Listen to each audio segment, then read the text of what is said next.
So, hello everyone. On behalf of All India Educators Forum, it is my proud privilege to host today's session on a very, very important topic, that is strategies which has changed our classroom experience. And we have about 33 wonderful speakers across India who are going to share with us three strategies each. So we are going to get close to about 100 strategies today. So it's going to be a very valuable session for all. And I'm sure it's going to be very engaging. And we, as the schools are reopening now, we have something to take back into our classrooms. So I'm going to start off with Alka Mahajan ma'am, who is going to be the first speaker of the day. The always energetic, always vibrant. So we have a good start to the program. So Alka ma'am, it's over to you. All right. Thank you so much. And greetings of peace, love, and happiness to everyone over here. You know what? I think I just want to thank God for this beautiful, amazing platform. And then, of course, I want to thank the founder and the co-founder because, it is their efforts that has made this platform really huge. And the kind of work they're doing is absolutely, mind blowing in my words. It's terrific. Thank you so much. But now getting to three high impact strategies that have changed, that have transformed my classroom experience. So let me tell you, I began teaching long back, long back, maybe 88, 89. So 90s and 2000, it was a very structured system. Everybody would be just expecting us to finish the syllabus. But, me being me. I think I was a rebel in those days as well. I wanted to do things differently and I wanted to do it my way. So what I decided was to engage because, English was given, my subject, English, it was given a very stepmotherly treatment in schools by the students, by the educators. Everybody wanted to take, sorry, Mr. Matthews, everybody wanted to take an extra class in my English class, mathematics. So, it was always something happening like that. And I thought to myself that this is not on. So what I did was that we had one day in a week. So Saturdays used to be school. I mean, 3 Saturdays we used to get. One Saturday was off, which was second Saturday, and the one Saturday, the 3 Saturdays that we had, school was over at 12. We used to sit back and the students only themselves decided. So I had classes where I began 10, 11, and 12. So I gave 1 week to each class. We decided one movie that we would watch together. I chose an English one. Why? Because it was shorter and the movie would get over by 2, before 2, so we could even discuss. And we would talk about the movie, the characters in the movie, why a particular scene happened, why we would have popcorn, munchies, chips, whatever the kids wanted at that point of time. We would sit back. Of course, I had to do a lot of running around, taking permissions and all that, but I think it was totally worth it. And me being me, I really wanted to change the fact that English is boring or English just deserves 2 days before the examination. And what happened was that the students would, one, their communication skills improved. They found English interesting. So they would even participate in the classroom activities, do their classwork and homework. And because they knew they had one day in a week where we would all sit together and, watch a movie together, learn from the movie because every movie. So, for example, a movie like Matilda, long back, I don't know if you've watched it. Matilda, a movie like Matilda where that girl has super human powers and, the way she handled the grown-ups, the way she handled that very strict principal in the school, and how that teacher, there was one compassionate teacher. So how she sort of, groomed the child, built her up. She used her superpowers to change a lot of things. I mean, I don't want to go into the details of the movie. To Serve with Love, there have been many. Mona Lisa, Smile. These were some movies that I saw with the children and they just loved it. So at that point of time, and now when those children who are so grown up, have married, have kids of their own, working in different parts of the globe, they still tell me that, those classes were just, there's nothing like it even today. I mean, we just remember that. That strategy really worked. And if in case we did not get a movie or there was shortage of time, we would take one lesson from their syllabus. For example, Seven Ages. For example, The Frog and the Nightingale. For example, recently we did A Thing of Beauty. anything, any poetry we would take and they would try to, convert it into a song. Some would do a rap. So, that was basically a very engaging session. Nobody minded staying back. So number two, I'll go straight to that change, transformed the classroom experience. We were more friends and everybody just loved English. The second one, when I, got into leadership roles, along with my teaching, what I did was that, I found that leaders were always perplexed. The student is not studying this, that. They came up with those I don't know, silly, but at that point of time, I did, maybe because I was younger. So I said that let's do one thing. Let's stay back after school at times, or maybe we could just use a time when all of us can be free. I'm talking about the English teachers. Initially, we started with the English teachers, and let's do a role play on the challenges in the classroom and let someone, try to deal with that problem. Now, it sounds like role play, everybody does it, but using that to solve the problems in the classroom in the English class was another game changer. And it didn't only help me, it didn't only empower me, it empowered my fellow English teachers as well. And the third, because I know there's shortage of time, I want to do this hurriedly, but I can do another session and explain how we went about it. Third thing was, and this happened during the COVID time, and I did it for a good 3 years before I, gave up school and then started doing educational training programs and hosting events, not only in India, but abroad. So this happened till 2023, the beginning of 2023. From 20 to 23, I started an interactive blog in my school with the help of the computer department. Of course, I couldn't have done it alone. That interactive blog, we didn't only engage the children, we engaged the parents, we engaged the support staff, we engaged their grandparents, their uncles, aunts, their sisters, brothers, everyone. We engaged all of them. And, whether it was recipes, whether it was poetry, whether it was reading a story, they would all capture those moments and we would put it on the blog. And we also had a jingle for the blog. I wish I had it with me, but if I do get it, I'll share it with Mr. Matthews and Nina ma'am.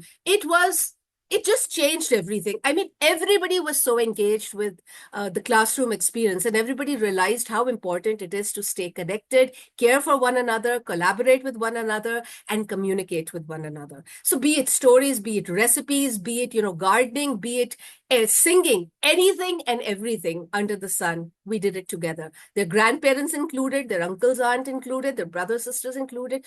It was a huge hit. And today also, I get messages from parents, from educators that, we really miss that blog.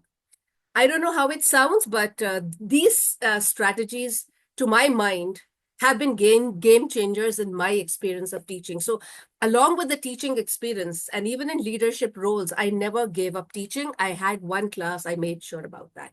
I could go on, but thank you so much for giving me this opportunity. And I hope that I have, made a point, and I'm looking forward to learning from all of you because, everybody has an experience which is very valuable and priceless. Thank you so much. God bless you all. Thank you so much, Alka ma'am, for sharing your insights.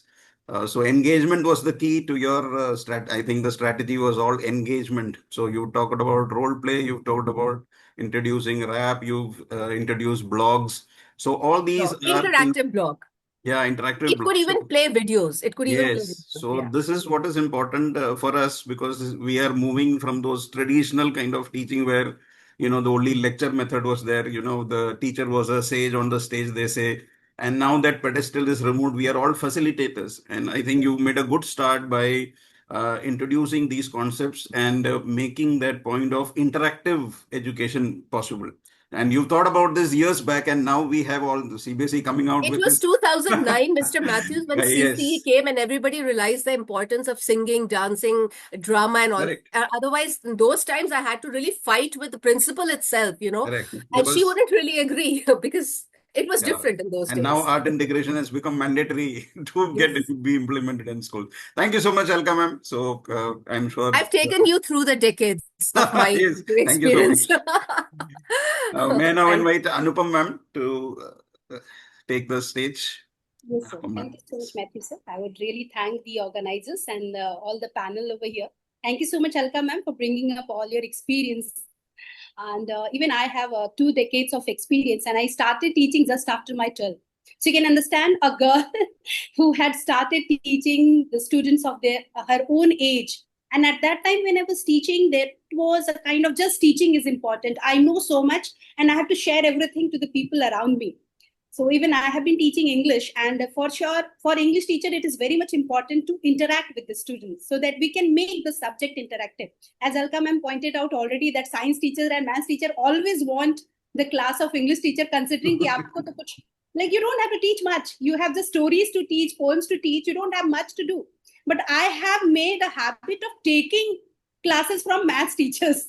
So wherever I have taught, I have taken classes from maths teachers. I have borrowed it from them.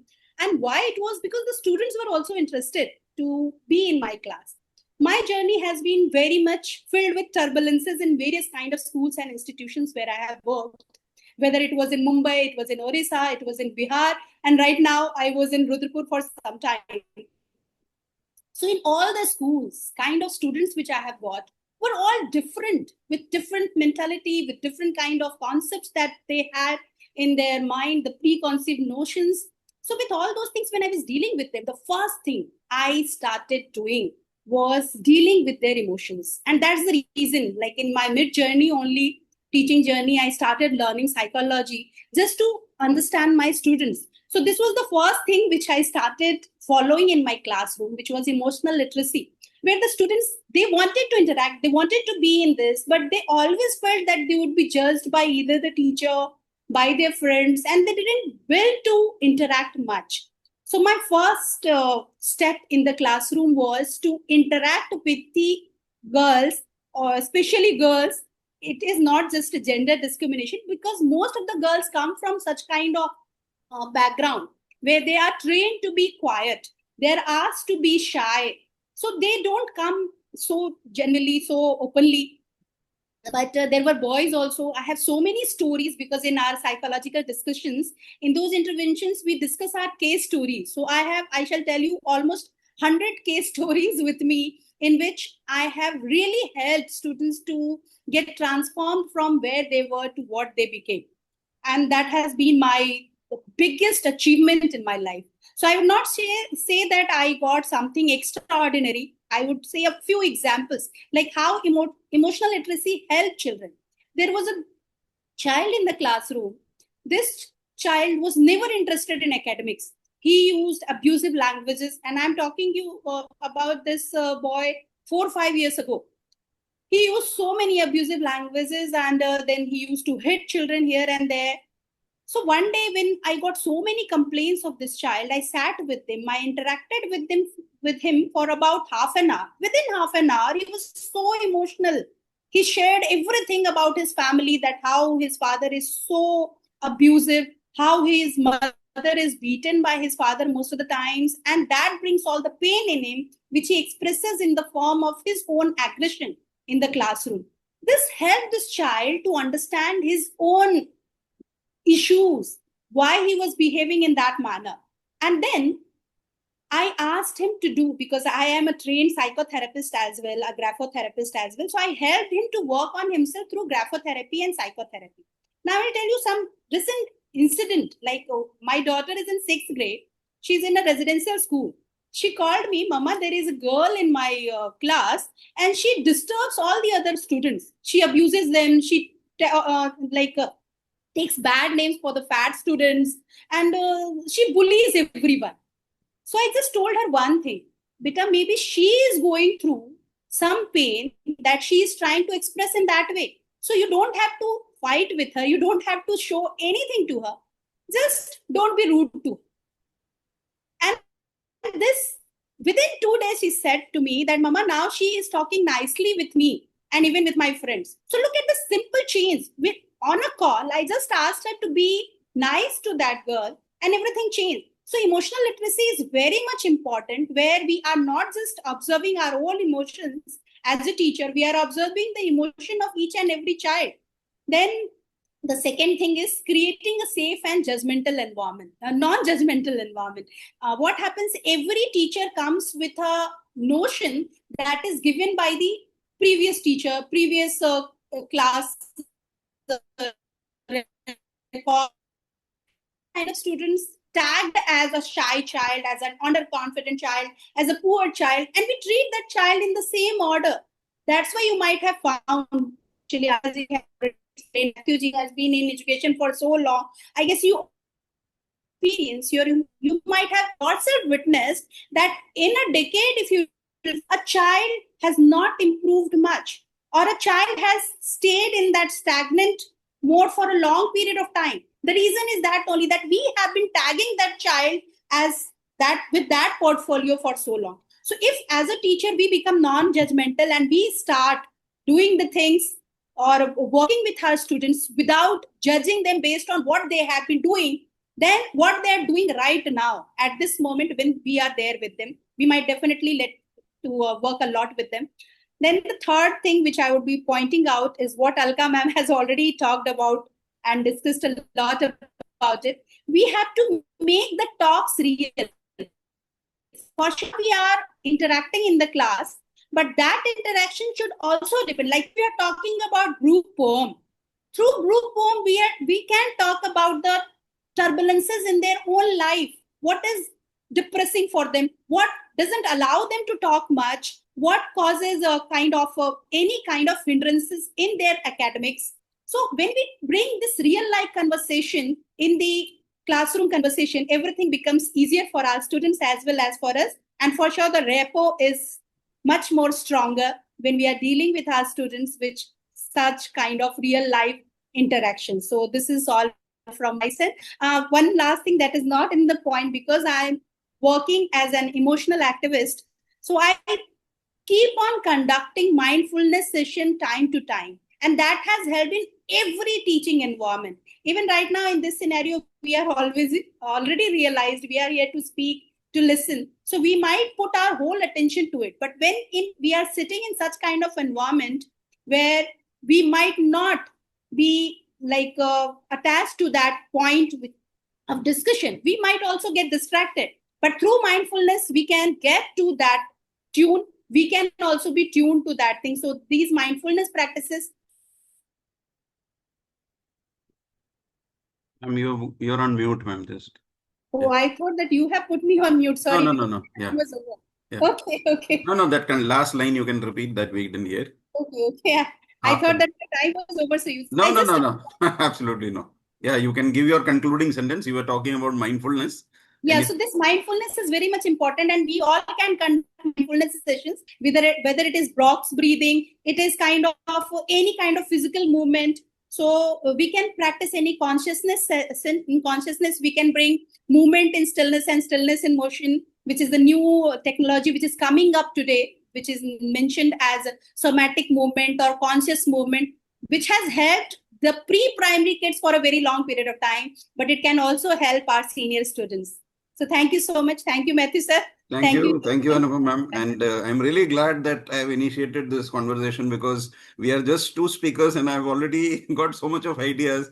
And what you spoke about was totally different and something which is very, very relevant in today's classroom, talking about emotions and studying psychology. It's not only about the subject now, but studying psychology, how to deal with students. And the most important fact that you said about mindfulness, being present in what you're doing and doing it to the best. So thank you so much, Anupam ma'am. I'm glad that you brought about these points, and I'm sure it's going to be very, very valuable for all our educators who are going to listen to our program. And now may I invite Devanda ma'am to... Good morning, Matthew Yeah. sir. Good morning, Neena ma'am, esteemed panelists, and the very distinguished audience that I see over here. Well, I'm Debanjana, PGT, English, Don Bosco School, and it's definitely an honor to share the virtual stage with such stalwarts and to be talking about such a pertinent topic, Well, me too, being an English teacher, I feel the pain of the first two, speakers, and I absolutely, thumbs up to whatever strategies you people shared, and I have taken my notes down very seriously. What I believe is it's absolutely true that not all great academicians are great teachers. So I absolutely feel that not all intellectuals have the caliber to make a very meaningful impact in the lives of students. Well, teaching has a spontaneous flow, but I believe that what complement teaching, they are the high impact strategies that absolutely transform classroom learning experience. And as a teacher of English language and literature, I have used some of them. The most impactful to me, well, I'll repeat what Alka ma'am has already talked about. It's storytelling, role play, and playing clips from the movies, which are very pertinent to the topic. So I absolutely remember when I was doing We Are Not Afraid to Die, I chose the movie All the Way. That's the movie which it's based on Lyndon B. Johnson when he became the president immediately after John F. Kennedy was assassinated, and his decisions at that point of time when everybody is watching him. What is the decision? And I used to pause the scene at that point of time, and I used to ask my students, what do you think he should do? Should he rock the boat? Should he sit still? What do you think he should do? And wonderfully well, both the kinds of things used to come up, and the moment I used to play the movie again, and the side that one, they used to cheer. So there is this interest which is there in the class throughout. So yes, English classes are not boring. Absolutely not. So they have this lively thing around them, and storytelling is another wonderful strategy. I believe that a lot can be done through storytelling and role play. But yes, the teacher has to keep in mind that delivery is the key over here. The teacher has to get into the mode of complete dramatization. Like anybody observing my class will absolutely tag me as a lunatic, because I jump, I growl, I cry, I laugh, I do all sorts of nonsense, but I make sure that I reach my students. Okay, and they reach out to me at the same point of time. So I am teaching in an all-boys school where men are taught not to show their emotions. But yes, they have their emotions, and it has surfaced in an English class. And I'm very, very proud of being an English teacher that way, because they have come up and they have shared not only the classroom things, but also their lives, their traumas, their happiness with me outside the class. So storytelling has been a very important thing. Role play, where students can be chosen as characters. Take a particular boy, give him a character of a lady, and see the wonderful dramatization that they do. They'll change the voice, they'll change the body language, and they'll try to emote with all that they have. So it's wonderful. The class takes on at a different level altogether. And of course, it enhances their language skills, makes their imagination very fertile. And not only does it help in learning well, I think it makes learning very memorable. It stays with them. Another very important strategy that I used very recently is something called design thinking. I was not aware of this, honestly. I got to know about this design thinking strategy in a recent extensive lecture that I had attended, and I thought of using it in the class, and I was very pleasantly surprised by its impact on learning. The most attractive feature that this particular strategy has is that it is non-linear. It is therefore very open to customization. You can absolutely customize it. You can stretch it according to your own needs. Like, for example, once I took the Lego blocks of my son to class. It's one profession where we take stationery from home to the office. Other professionals bring stationery from office to home. We kind of do the other way around. So I took that entire Lego block to class, and I was doing Mother's Day with class 11, I remember. And I was explaining this, referring to this particular essay by Alan Showalter, feminine criticism in the wilderness. And I gave them this Lego block and I said, design whatever you feel, bring up models and show me what you have understood of this particular essay and how do you relate it to the chapter. And they worked the entire class, the good 40 minutes. We couldn't actually complete it in those 40 minutes. I had to postpone the discussion to the next class. And they made Venn diagrams with these Lego blocks. They painted the intersection and the union, whatever, the set theory. My maths is very weak, but they did that. They made pyramids, they made cubes, and they highlighted the area of the wild zone where the women only interact with a different color, with a different formation. So yes, design thinking kind of played a wonderful role in as a learning strategy, and I plan to use it more often now. Design thinking is a wonderful idea. And the third strategy, moving on to the third strategy and the most impactful one and the most straightforward one, is explicit instruction and explanation. Now, this strategy can never, ever fail. Whatever fancy strategies come up, every single day, whatever new technologies come up every single day. But if the teacher makes sense, if the teacher explains concepts and ideas well, by clubbing them with real life situations, I feel they are bound to reach the students. And the students eventually fall in place. So they do not talk. They will make sure that they listen to you, and they very politely raise their hands, not like waving as to stop a bus, ma'am, not like that, but they wait for their turn. They know when you set specific standards in the class, when you set specific expectation boundaries in the class, then they do relate to it. And the moment they connect with the content, they will definitely learn it the way they want to learn, like Dead Poet Society, anyone. So that's what I really mean to say. And yes, the connect needs to be established, I feel. Teacher needs to be prepared, whichever strategy we use. We cannot walk into the class unprepared. We have to be prepared every single day, every single period. I need to know who my students are, who my audience is, right? They are my audience at that point of time. I need to make them interact. I need to be spontaneous. I need to make it conversational. Lecture method can be made conversational, and I make sure that I do it. And the dots are then very effortlessly connected for the vibe to match. Once the vibe matches, I think everything goes on well after that.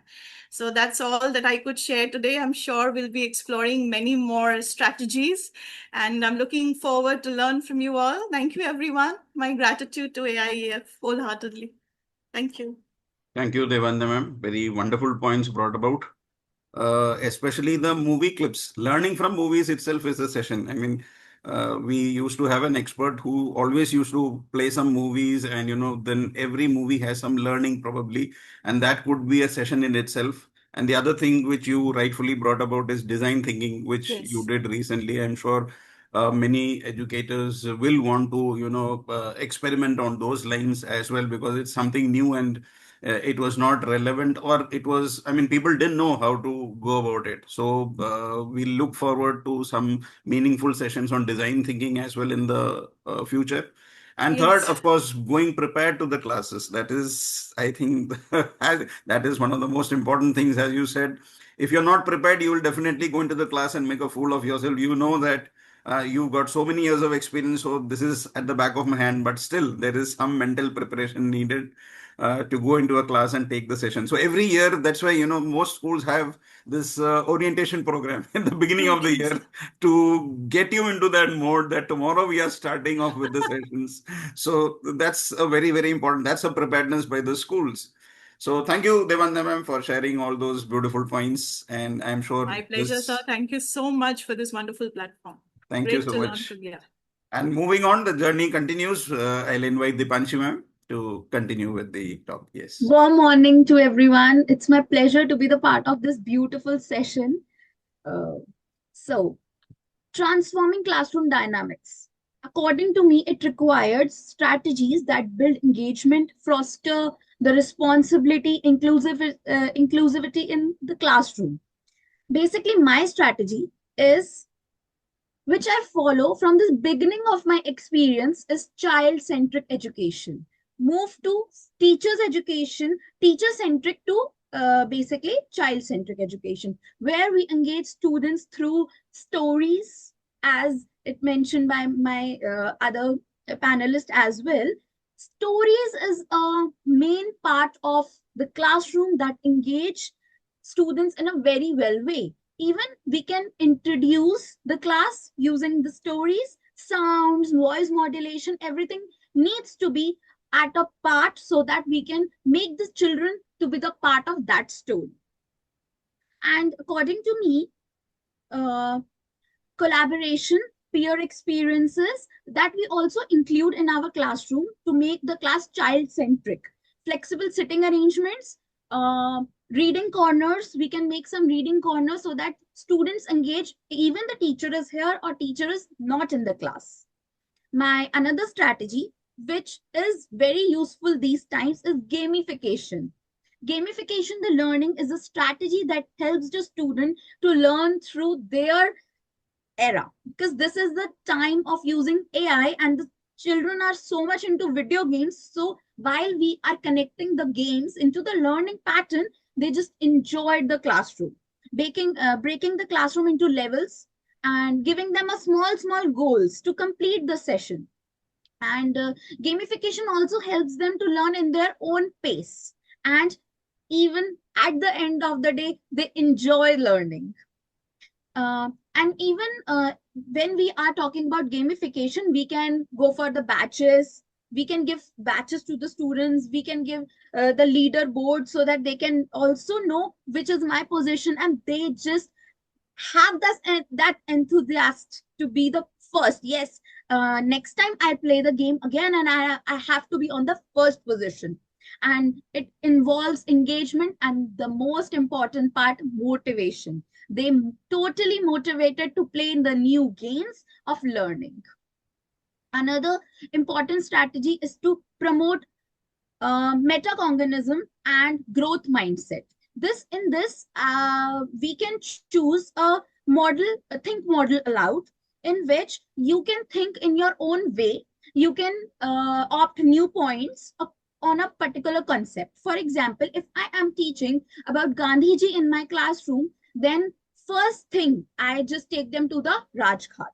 So this is the steps that we can follow to growth, to develop their growth, to increase their metacognitive promotion. And even we can celebrate their progress.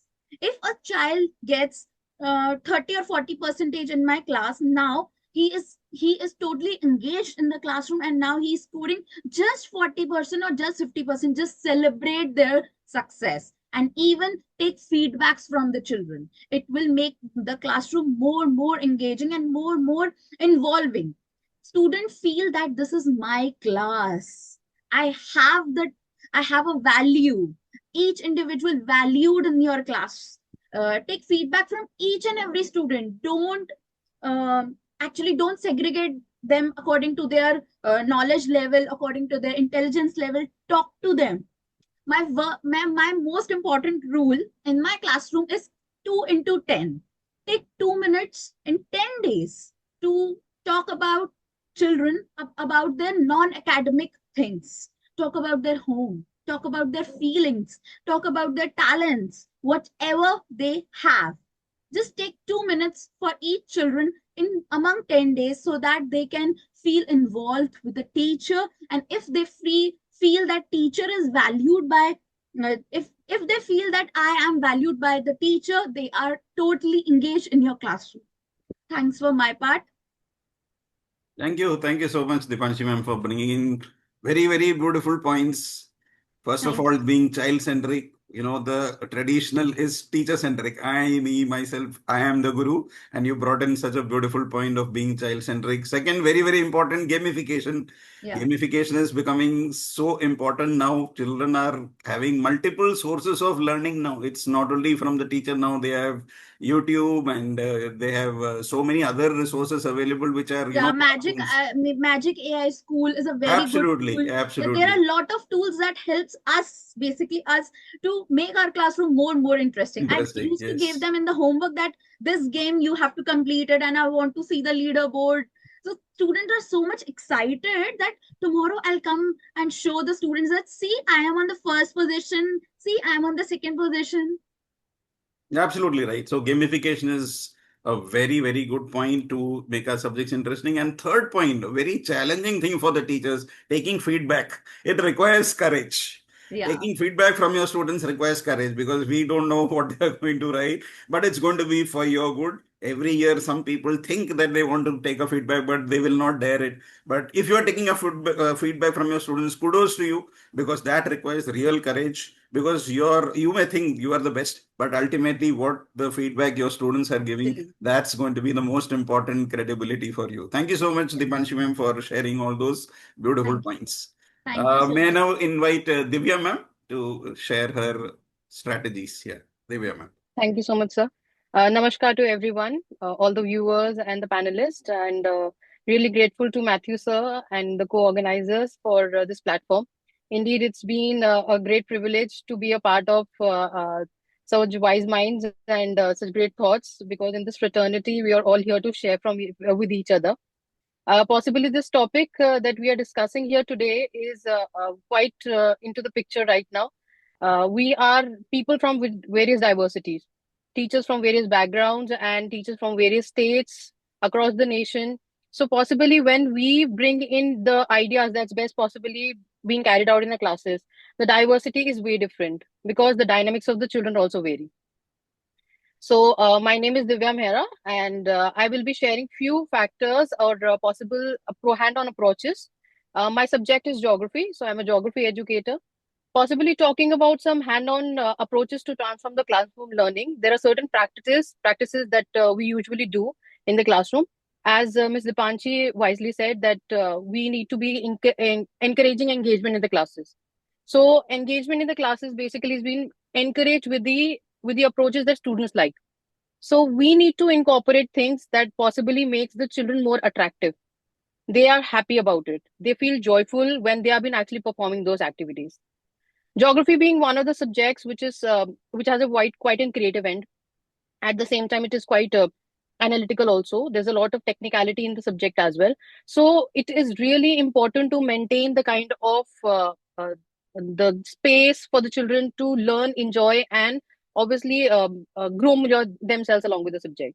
So to generate the interest, there are certain approaches that I've followed. Few of them I will be sharing here. Fun in the process of teaching that we usually take place.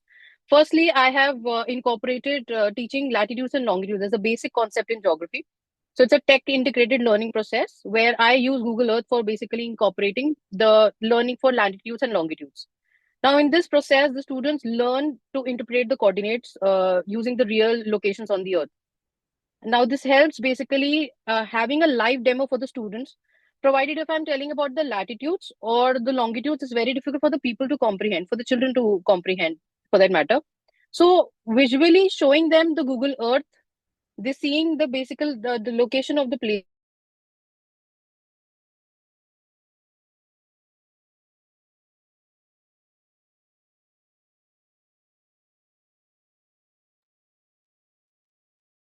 I think Divya ma'am has lost connection. This is part of the problem. No issues. So if we get her back online, we'll continue with her. She was going so well, sharing strategies of geography. I could see Jaya ma'am, nodding in agreement, because she is also a geography expert. So she was talking about Google Earth. I will make a conclusion post her full presentation. Hopefully she'll be back. So we can continue. If she is back, we'll ask Divya ma'am to start over again. I think she's lost completely now. So Jaya ma'am, I think I'll invite you to start off with your session. Good morning to all my co-panelists and Matthew sir and Nina ma'am. It's been a very proud moment to be here on this esteemed platform AIEF, and thank you for considering me to address this. And I'm so fortunate, sir, as you said, to follow up my co-subject mate, Divya ma'am, who actually initiated with geography as a specialized subject. Just to put in a few of the strategies, I represent completely geography, sociology, and social sciences. And I would reiterate and begin with the fact that, I teach my subject to my subjects, and there is a little I'm sure the teachers of English will be able to understand that the first strategy I learned to follow was to teach your subjects, and just don't restrict yourself teaching your subject, which is I'm proficient in geography or sociology or faculties of social science. And this is one of a very key component that that made my classroom experience hit. And today I'm very fondly remembered by my all age students in across different continents. So this is something like we all need to follow. And one of the co-panelists had already mentioned that giving 2 minutes to your one student in a week, reach out to them. That is exactly what is the first strategy that I incorporated as a young teacher when I joined this faculty over 3 decades. And this strategy really helped in linking up with every student and understanding them. The second strategy that I followed up was breaking the complex units into simpler one, right? And how do we approach that? Breaking the thing into smaller components helped children to cope up with the challenge of learning, and to enable that learning to be more enjoyable. Other strategies were incorporated. Gamification is one, and smartboard teaching has come up a very strong way, which really keeps the class connected so well. And it is also a motivation for teachers to learn newer AI techniques. And we are also developing our own resources and sharing with the children. And this sharing also as a collaborative one, where across different faculties, history, geography, economics, political science, or mathematics, etc., we have been able to incorporate a lot of other methods. And actually, as such, no single method or strategy can be a successful tool for a diverse classroom. So this is something which CBSE reiterate with multiple assessment strategies, where we can have debates, we can engage children in different activities, and quizzes, or a self activity for the children, where the children are making question papers. This has been a very important tool. They feel very important that, okay, my test will be given to the class, and it challenges them. It leads to a lot of brainstorming. And coming to social science faculty, again, I would come to one important strategy that I, as a teacher, have always followed, that I begin with my class with a word with boldly written on the blackboard or green board or any color which you want to give, is KISS, which is kiss. And I always see the children responding with a shy smile, and they would be subtly looking at each other and like, what is this kiss? So I tell them, I said, do you know what is kiss? So they look at me in a very shocked manner that, such a senior teacher, and like, ma'am is asking, what does it mean? So I tell them that, yes, this is a very simple tool that you need to follow for social science in particular, which is keep it short and simple. Right? Kiss means keep it short and simple. And then I see the smiling faces. And trust me, fellow educators, this has been a very important tool, and a very remarkable one, where children have scored 100 in 100 in social science. Right? We're not focusing on a cent% result, but yes, this is a beautiful reward for the child and for us also as a motivation, where I see that I teach them how to develop the skill to write an answer. Keep it short and simple. And every time we come across that, ma'am, I have written everything, right? Whatever is there in NCRT textbook, and like, it's like a photocopy of whatever. So I always tell them that, I said, no, you need to improve on your writing skill of the answer, and strategize the key points, how to bring it out. And that KISS is the strategy that you have to remember while reproducing your answers or structuring your answers. And that has really been an immense rewarding experience for me. Another strategy that I follow is, again, coming to a very technical subject like geography or social science, where history and political science and other subjects also, where maps are to be taken up. We have a lot of apps that are available. Google Earth, as Divya ma'am was one of the examples she was quoting. I would definitely very strongly recommend here an app called School Bhuvan, right? And this is by the NCRT, and it's a wonderful experience where each one of us can become a member, and in collaboration with his ISRO Hyderabad, this School Bhuvan app enables the children to do hands-on experiments with their maps, where they can see superimpose, and a lot of brainstorming and reasoning, etc., can be done. You can overlap the maps. Understanding the latitudes and longitudes is such a wonderful experience. And the very fact that the children get a sign-in password pin from ISRO Hyderabad, and they are very proud of the fact that, oh, we are working with ISRO Hyderabad, right? So this is another very important geography tool which I would recommend all my fellow panelists, because maps as such are just not limited to geography or history or political science, but today we need map even for our daily traveling, guides, etc. Wherever we are required to travel, we do check the Google Earth, Google Maps. So this is another strategy where the children have began to relatively understand the map much better manner using the School Bhuvan app. So these are some of the strategies which I follow. And as I said, keep it short and simple. I would also restrict myself to this, as there are so many of my learned fellow panelists who would also share.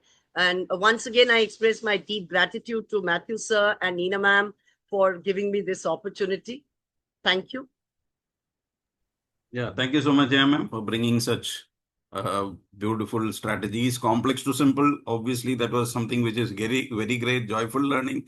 And today, as AI and all these apps are coming, and we have to make use of those to make our classes interesting, as you said about incorporating the latest apps. You talked about Google Earth, as Divya ma'am, who got disconnected, also was talking about, and then we talked about the collaboration with other organizations like ISRO, and even IITs are doing a lot of things which can be incorporated into our classrooms.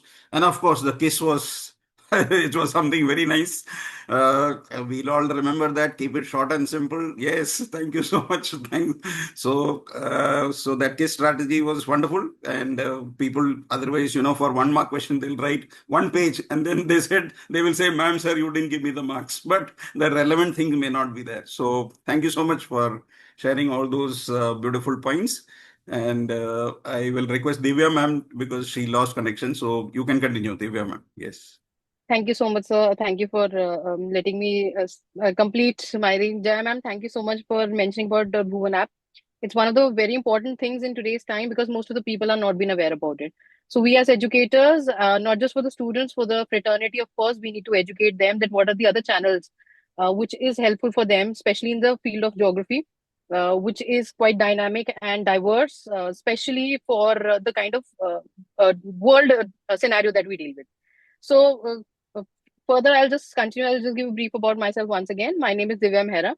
I'm a geography educator, and in today's session, we're discussing about some classroom tested activities, some hand-on approaches that can basically transform the classroom.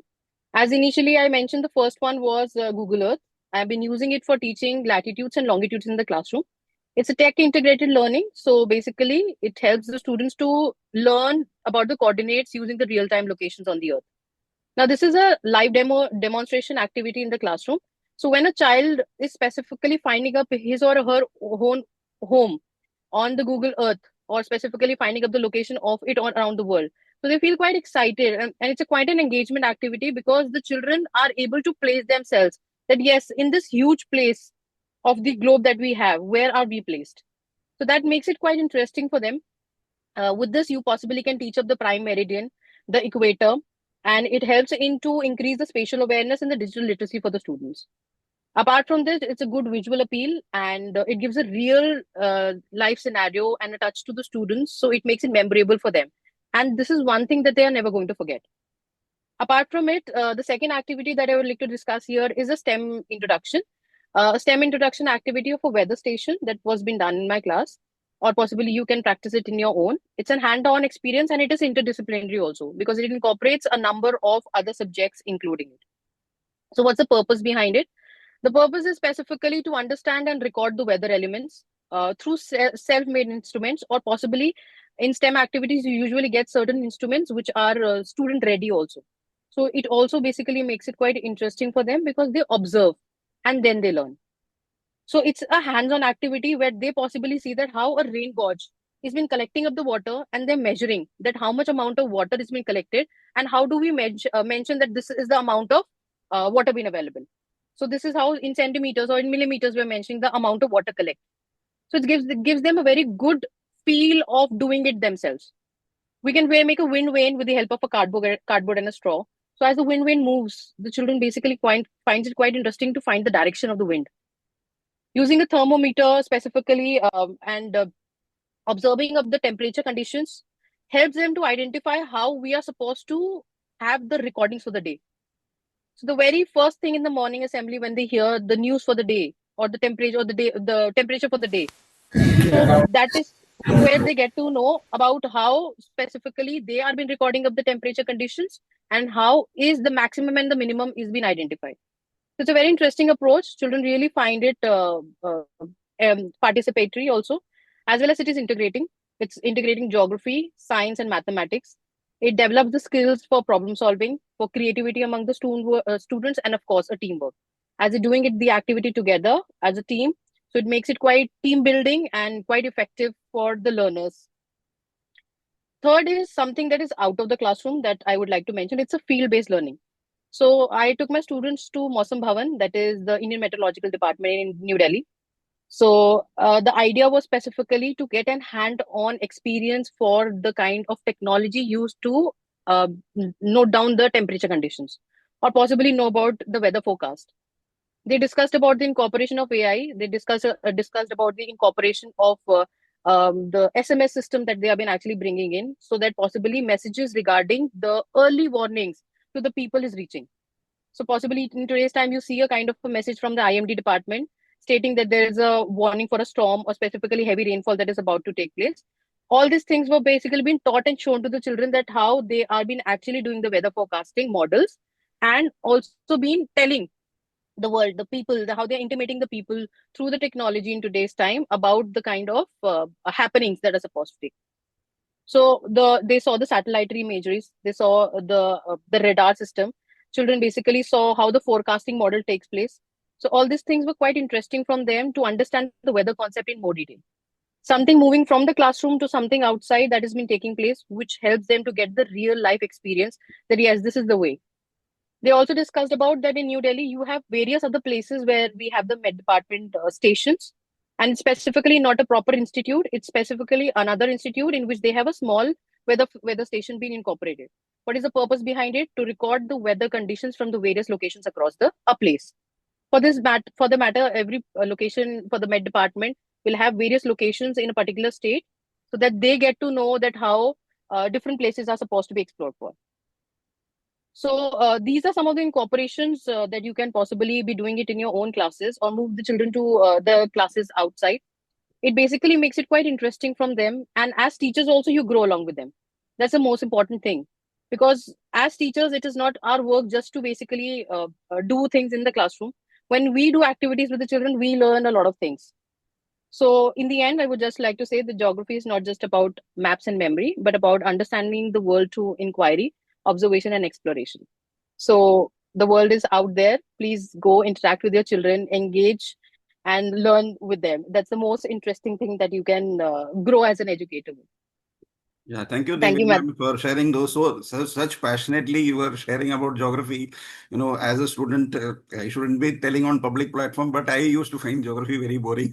So you see, but hearing you people, I am getting inspired that geography is beyond all that. I always ask Nina about my geography doubts. She is very good, so I ask her, all these doubts that I have. So Sir, I would like to end with one statement. It depends upon the teacher.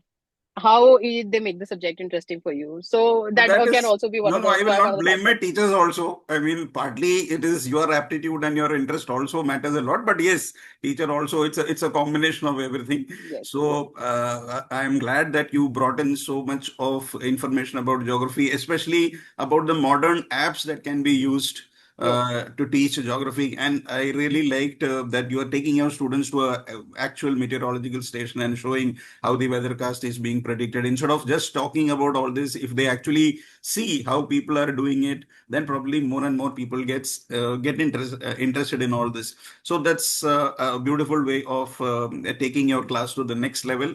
And thank you so much, Divya ma'am, for Thank you, joining us sir. back and sharing all those beautiful points. Thank you. Thank you so much. I'm really grateful for every one of you. Thank you. Yeah, thank you. And now may I invite Kamalpreet ma'am? She's here. Yes. Yeah. Yeah, good morning, everyone. Myself is Kamalpreet and I'm maths educator. So before or when new session starts, so during 1 week, we just have to, in between, we just need to introduce ourselves so that I come to know the strengths of the students and the weakness also. So, so compiling the common factors and the parameters. So basically, I categorize it to top three parameters according to me, like most of the students, they have the fear of subject maths, right? And they have insecurity in asking their doubts. And thirdly, I say they know the subject, but sometimes they lack confidence because they have little bit fear that if I give the answer, so how my peer will, respond if I give the answer incorrectly. So they might laugh at me. So I need to categorize all these things, and then I need to make my subject like to teach in fun. So basically, in the very first session, I start with playing with tambola. So students, learn to play tambola. Like it's not necessary that I need to take numbers from 1 to 90. Sometimes I take from 1 to 50 or 1 to 40. So like the numbers like 49. So I say, okay, square of 7, or sometimes I say cube root of 64, or I say smallest even prime number. So that, and in between, there are few calculations also, so that um, through gamification, we maintain one rapport. I usually tell them, okay, so maths teachers are not strict, they are also fun loving. So we'll teach maths, we will discuss maths, we will be in the daily, use it in daily life also, through games also. So sometimes while studying the equations, usually I take the maths relay. So they're solving one equation, getting the answer. This answer will be put in the second equation, that will be maths relay. So once in a while, through gamification, I tell them, okay, maths is not only the merely in books also, that is in games also. So that basically is the first strategy to start with the games. Then secondly, I tell them that maths is not only the subject that is done through the paper and pen only, that this maths is also being taken to the real life situations also. So taking in the real life situations, suppose we have comparing quantities chapter, profit and loss. All these nowadays we do all the shopping on online mode, Amazon, Flipkart, or students like Mintra. So they have the discount, right? So I tell them, okay, this was the cost price and you are getting at this percentage of discount, or you are getting at the cashback also. So basically this was the cost, you are getting this much of cashback, so how much you are getting, you are buying it. So that is your selling price of the product. So using all these in the real life problem also, so they come to know ki yes, maths is not only in the paper and pen, this is also the real life applications. And for the 9th, 10th classes also, there is Trigo chapter. So using very, daily life, like I ask them to make one model. For example, clinometer is there in the chapter of trigonometry. Most of the teachers are here of social science and English. So clinometer is used actually to find the height of the object. So basically that is for the small scale. For example, standing in the class also, we need to measure the height of the fan, ceiling fan, what is the height of from the floor. So these are the very small things that I do in the class, and we make the clinometer in the class only, and that is only with the help of your thread, protractor, straws, and eraser just for the weight. So that is the basic things that are available with us. Then obviously when I say technology, I cannot leave the technology here.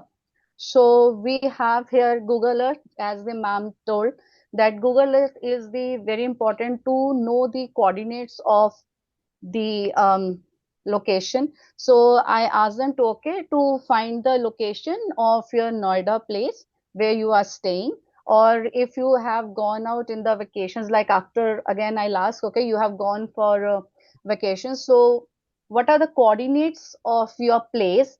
Finding the Google Earth only. So that is the use of technology. And yes, one more technology is the GeoGebra that is used in the maths. So practically they come to know this was the equation, here is the mistake. And if the coefficients are changed, so how the equations or the lines or the parabola or the graph will change accordingly, right? One coefficient changes positive to negative, our graph changes. So practically they'll say ki, how the substituting of one value, changing of the coefficient, changing of the constant, the graph will change. So they'll come to know the difference. And then last but not the least, in solving questions, they make mistakes. So rather than I tell them the mistakes, I ask them to sit with me one by one. I spend time with them and ask them to find the mistakes themselves. I am here with you, I am sitting with you, you find the mistakes so that they can remember it. Ki, yes, I have made this mistake, I should not repeat this again. So from the gamification to the practical life to the technology to find out the mistakes. So all these strategies combined my class very much interesting. And then after few days, or say it takes time to take out all the fear from their heart that maths is like very difficult. It takes time, but yes, at the end they say yes, now we love maths, and that is a wow moment for me. That's it for me, ma'am. Thank you so much. Yeah, thank you so much, Kamal Preet ma'am, for sharing from a mathematical point of view.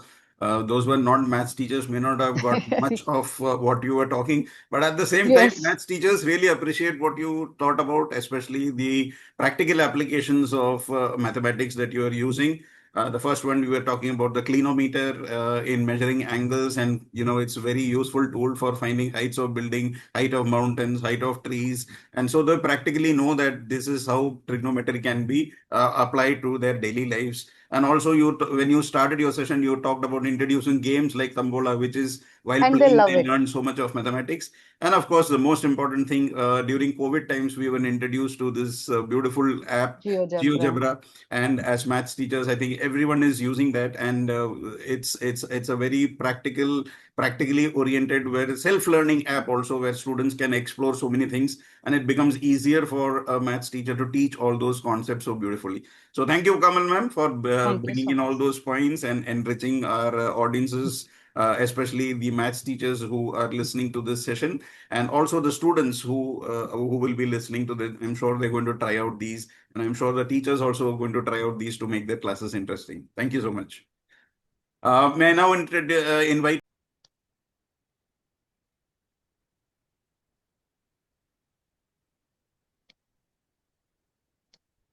Namaste all, and namaste to all the panelists for the day. I'm Lakshmi, an early childhood educator.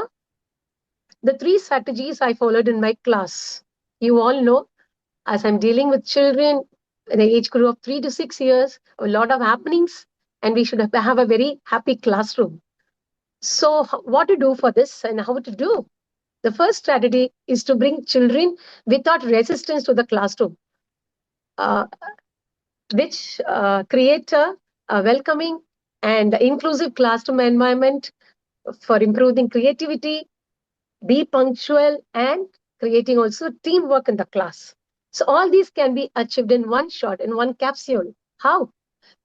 The concepts are introduced in the class, and all the materials based on the concepts are prepared using the cardboard, charts, and other materials, age appropriate materials to be used in the class.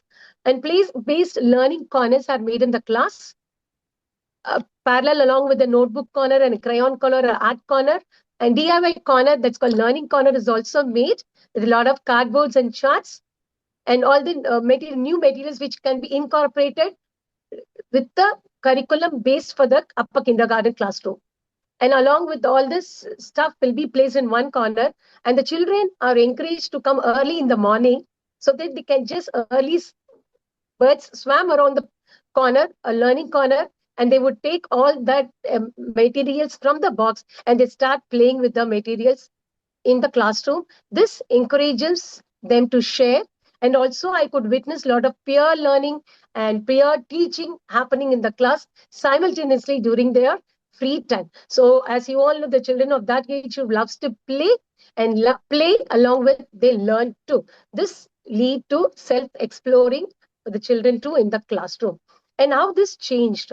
This strategy shifted the classroom from the passive reception in the morning, just being quietly seated in their seats, but then they started taking active participation and learning among the peers in the classroom, and they naturally developed more numeric skills and language skills and literary skills, and it also reduced their behavior issues stemming from boredom or lack of socializing or confidence which they don't have when they join the school.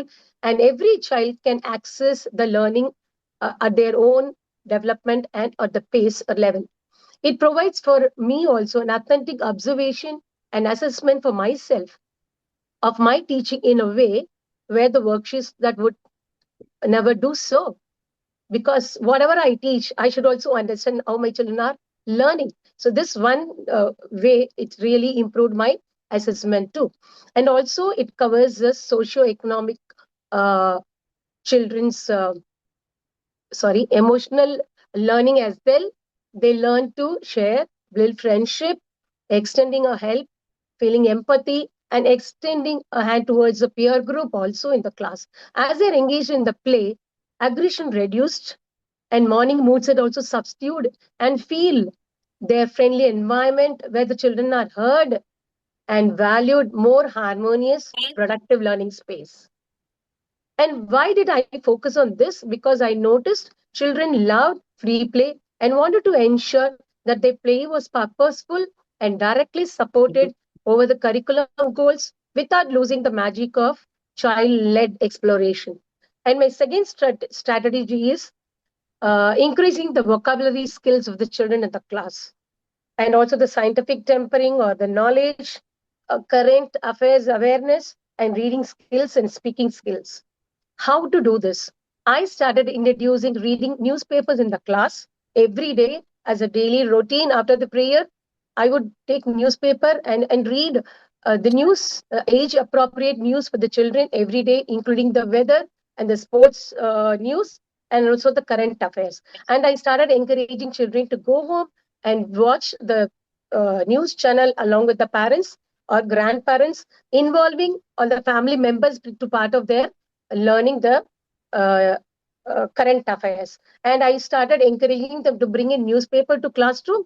So when I started introducing sight words as part of a curriculum and started encouraging them to how to use a newspaper and how to find words in the newspaper, and ask them to join or blend the words, and they started reading, and their communication also started to develop as they started discussing the current affairs at home too, and the same is reflected in the class. And it was a very collaborative action from the parents and the grandparents and also the children from the class. And this was a very valuable strategy which I thought would not work, but really it was very brainstorming as the parents and the grandparents started congratulating that the children were able to relate what is happening in the class and also with the current affairs being discussed in the classroom too. And the third strategy was having a indoor game every day, and this will directly impact on their healthy eating habits too. So what the incentive is to complete their lunch and come forward to play the uh, guided indoor game as they finish their lunchbox. And also every day new concepts were taught to them about the value of food and where it comes from, thanking the Almighty and thanking the farmer every day for giving food onto their tables. And this also promoted them to know more values, and also they learned that food should not go for waste. And also they started sharing the classroom into a very constructive learning room. And our transformation the classroom into a dynamic, a learning and supportive, and engaging and effective learning environment. So these are the three strategies I followed in my class, and I this was reflected in the classroom too and at home too, and the same reflection I got from the parents as they started to acknowledge and recognize the changes happening in the classroom and also at home too. Thank you for all those who were really patiently listening to me. As you know, my job with the children needs more of talking. So I couldn't stop here. I have a lot of ideas started flowing in as I started the conversation here. But the time constraints permit me to stop here. Thank you, sir. Thank you for the wonderful opportunity. And thank you all to the panelists who were listening to me patiently. Thank you so much. Thank you so much, Lakshmi ma'am, for bringing in so many points. The do it yourself, especially when primary, they have to do things themselves to understand things better.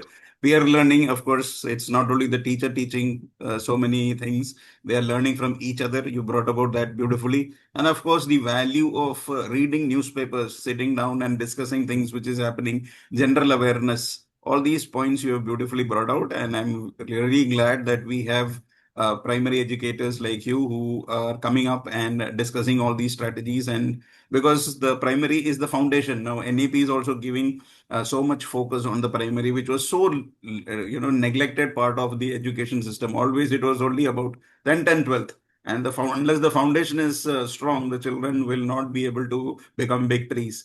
So Yes, sir. We used to discuss even rocket launch and eclipses, everything to the child appropriate level language I used to explain, and they go home and explain everything to the parents. It was a wonderful moment when I hear parents appreciating the child's work as well as guiding force me behind. And I took up the job with the fashion that I should change my classroom into a happening classroom.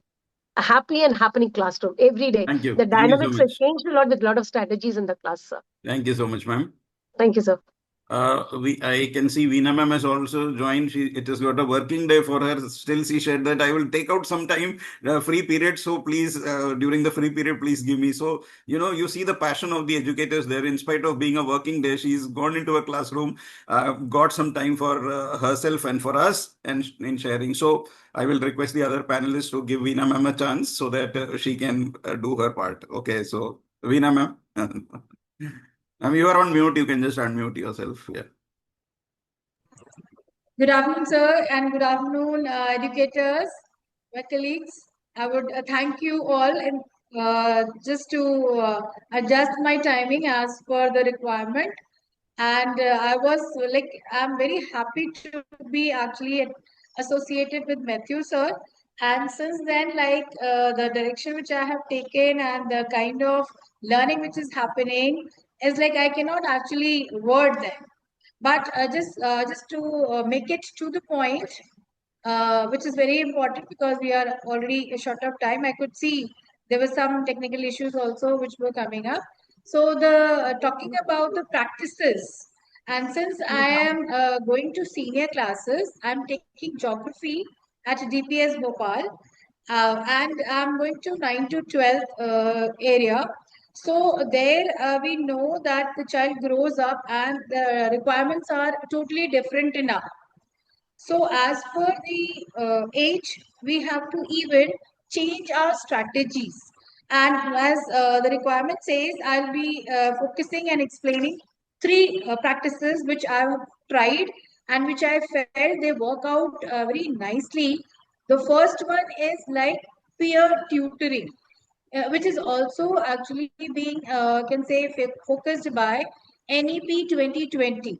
Even the National Education Policy 2020 talks a lot about this, that peer tutoring. That is, when we have done some topic in the class and explained it, we can ask the children themselves to get up and explain. They can do it with the help of certain diagrams or the flow charts, or they can also prepare certain charts to say explain their topic. So it actually goes along so nicely because then the children start taking interest and they are also focused, each one, and you will see even those who are weaker, because we are also talking about inclusive education. So we also I have noticed even the person, even that boy who was like all the time moving around the class is focused enough, because he says okay, if this is the case, this is how the class is going to be, I'll be attending the class every day. I'm quoting one of my child only, one of my student here. Second is like I take the topics, which is actually by name, you should know, it is called as scaffolding. Like we break bigger chapter into smaller portions and try to explain them in different way. It can be sometimes in the form of flowchart. It depends what kind of topic you have. So it can be a flowchart, then it can be through a diagram. And like what I do is like all 35 minutes, like usually one period is of 35 minutes, 35 to 40 minutes sometimes. So I try to break this 40 minutes into different areas. Like one time the child is listening to me, the other time child is writing on the book, the third time the child is actually drawing some diagram. So you can also see that all the sensory organs of the child is being utilized. And then this changeover actually brings more focus towards the study, towards that particular topic. And third thing which I take up, because I'm a geography teacher, so actually we can always relate to what is happening around. Like nowadays we are talking like we are into monsoon rains, and we are also can see like going by the topic, we are having in class 10 like resources, and in 12th also we are talking about resources. So it can be related like soil resources. When we talk about soil erosion, actually we can relate to the news around, like recently with what happened in Uttarakhand, talking about that topic relating to the soil erosion, landslides, and then taking them out in the field. Like my school is very big, so I can take them around and actually show them something related to, because actually recently there was some construction going on and a tree is there which is actually showing some roots. So we can go there, and I took my children over there and told them, see how the roots are helping in holding the soil intact. So the children can make out what is the role of trees, what is the importance of soil to us. So that way we relate and we can explain the things better, and we see that okay, throughout that 35 to 40 minutes, the child is looking at you with wide open eyes. Okay, that ma'am has something to tell which I have never heard before. So this way, I have like told you three strategies which I have practiced. It's about, there's a period change now. So it is peer tutoring, the first one, and the second is field visit and outside take them or relate them with the news which is happening around. And third is scaffolding, like breaking the chapter into smaller portion and explaining them with the help of either flowchart or diagram or maybe a certain comparison table. So thank you, sir. Thank you very much. Like again, I have a class at 12:30. It will begin, but I am here to listen to my friends. Yeah. Thank you, sir. Thank you. Thank you Thank very you so much, Veena ma'am. I know it's so challenging that in between school, also taking out time for a session like this, it's very, very difficult. So my sincere thanks to you for taking out that time and for all the sessions that you have done on the SDG model. I mean, it's not that you're doing this for first time. So many sessions in the past that you have taken and given value to our forum. All thanks to you, sir. It's Thank you, been ma'am. like you have all been guiding and source of inspiration. Thank you, sir. Thank you. Thank you so much, Veena ma'am. And also thanks to summarize whatever you said, the last 3 points that you said about scaffolding, about making flowcharts. Thank you so much for the final conclusion as well. So I will invite our next speaker, Malti ma'am. You can go ahead. Yes. Thank you, sir. Am I audible, sir? Yes, ma'am, please. Thank you, sir. Good afternoon to all present here. I'm Malati. So now as educators, we focus upon the subjects we teach and the strategies which we could follow to enhance our classroom experience. But now I'm a mathematics teacher handling grade 9 to 12. I'm not going to take my subject at all here. Now, as I handle adolescents from grade 9 to 12, I feel that children of this age, they are updated than us. They know more things than us. But the thing is, they're not able to come into a feel that we'll have to listen to the teachers, or they always have a feel that they know everything. That is the common behavior of a child of this particular age. So to guide them in a proper way and to make them understand what they do is whether right or wrong, I personally, in my classrooms, I do self-reflection activities. Self-reflection activities in the way that I make them to answer certain questions which reflect on their own behavior. And this I actually do as a very personal thing. I make them to maintain a separate notebook. So where I give them the trust that even I will not read that, and that textbook, that notebook, we always keep it in class. So whenever, as and when we have time in between our classes, or as a class teacher, whenever we have time with them, so I make them to take those notebooks out and I give them some self-reflection questions. Maybe how did my day go today, or what made me happy today, or what made me angry today, or what made me sad today. So I make them to write their own perspective of the question and to answer the questions. And once they are done with that, I make them to go through it again and then reflect whether the way they reacted was right or wrong. I don't read the answers by myself, and my children also trust that I don't read those answers. So that notebook is again kept in the classroom only, the class cupboard. And every day I give them new questions, not the same question again and again. Every day I give them new concepts, new questions, so that they start becoming aware of who they are and how they react. And they also know in a span of time, they learn that they should not react but respond to certain situations. So I've been successful in doing that for the past couple of years.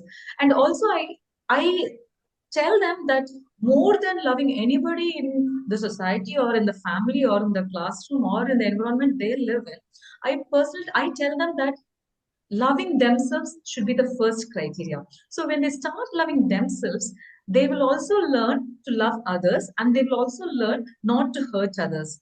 So there are three sentences which I always make them tell when I enter the classroom. Be it my math class or be it my any other class, I always make them to tell that I love myself, I am wonderful, and today is the best day of my life. This actually, we do not know the background with the child, which the child comes to school every day, sir. There might be financial commitments at home, or maybe emotional uh, fluctuations at home. We don't know what the child undergoes. We don't know what each and every child undergoes, especially this age group children. So I make them repeat this, not once, not twice, minimum thrice. I make them to repeat these 3 sentences every day, and that really actually changes their mood. If at all they come with a wrong mood or a bad mood to school, this actually makes them, it turns them into a good cheerful mood when they come to school in the morning. And then when my second strategy was to like make them to sit, I arrange my class in such a way that I keep one good learning student and one student who finds it difficult to learn. I always tell them that I want them to grow as a garden, not as a single tree which grows very well. Like I guide my children to support the other child who is maybe a little weaker in the particular subject. So I always tell them, children, I want you to flourish as a garden together, not as a single tree standing in the ground. So I always tell them that. And also once in a while, or maybe once in a month or twice in a month, I make them to, I give them the flexibility of seating themselves wherever they wish to. Just one class or two in a month. One class in a month. I tell, okay, today you can sit wherever you want to. And that actually brings them closer to me. They actually love, like, they expect that. They'll be waiting for when ma'am will tell us to sit wherever we want to. And that makes them to cooperate with me in whatever I say, in whatever I want to, like, whenever I want to get some work from them, they know, okay, ma'am wants us to work, but she will listen to what we say. She will actually take our points. So in that way, I'm able to bring them closer to me. And these are the things, sir. One is self-reflection, self-loving, and flexible seating, which are the strategies which I follow in my classroom. That actually has improved, and it has brought more happiness inside the classroom, sir. Thank you, sir. Thank you for the opportunity which you have given. Thank you, ma'am. Thank you for Thank you, sharing. others. Very different sharing that has been has come from you. As you said that you first of all is you brought about affirmations. Now CBSE also has given us a list of affirmations that early morning these are the affirmations. So you brought in those very nicely that you have to love yourself unless we love ourselves. Depending on the background that they come, financial issues or there are other issues at home, and then you're coming to school to study, and that requires a fresh mind. And as teachers, we may not understand what they have gone through. So these affirmations are very important for them to have that positive frame of mind. And secondly, a very important line that you said I liked is that you have to respond to situation and not react. So when we react to things, then it can be in a very bad way, and it can be leading to a lot of negative things. But when we respond, we think carefully, we are able to reflect. So very beautifully you brought out those points, and I'm sure there is going to be very valuable lessons for all the educators and also for the students if we start with morning affirmations, not only morning, but throughout the day, if we can keep these. Thank you, Malti ma'am, for sharing these. My children once told this, when CBSE told this, brought this notice about the positive affirmations in the yes. classrooms. Then my children told, ma'am, somebody has got your idea and they have put it. Yes. So, yes. So, So thank you. Thank I you so do much. it in all my classes when I go. Thank you, ma'am. Thank you, Now sir. I'll Thank hand you. over the proceedings to Nupur ma'am, who's waiting for her turn to very anxiously to share her thoughts. Nupur ma'am, it's over to you. Yes. Thank you, Malti ma'am, for adding on to our knowledge. Good afternoon to everyone. Thank you, Matthew sir and Nina ma'am, for always giving us opportunity and guiding us in the right direction, in the right path. Though there are many strategies which teachers have already discussed, educators have already discussed, in my school, I'm dealing with Shrestha students from 9th to 12th. So they generally belong to rural areas. Now, the first and the most important thing is to build their confidence level, their esteem. So what I generally do whenever I enter the class, I greet them with a big broad smile. So they feel connected, they feel at ease, they feel happy to express themselves, to share their views, and they step forward to ask questions. They don't feel hesitant because the biggest hindrance on their path or on their way is the language. So they feel whether if I will speak, it will be right or wrong. So making a child comfortable is the first and the foremost motto, which I generally prefer to do in a class. Then next is infinite possibilities. We all have lot many possibilities in ourselves. We just need to trigger them. We just need to find it out where it is and how it can be improved. And every day we are adding on to our knowledge, to our confidence level from various sources.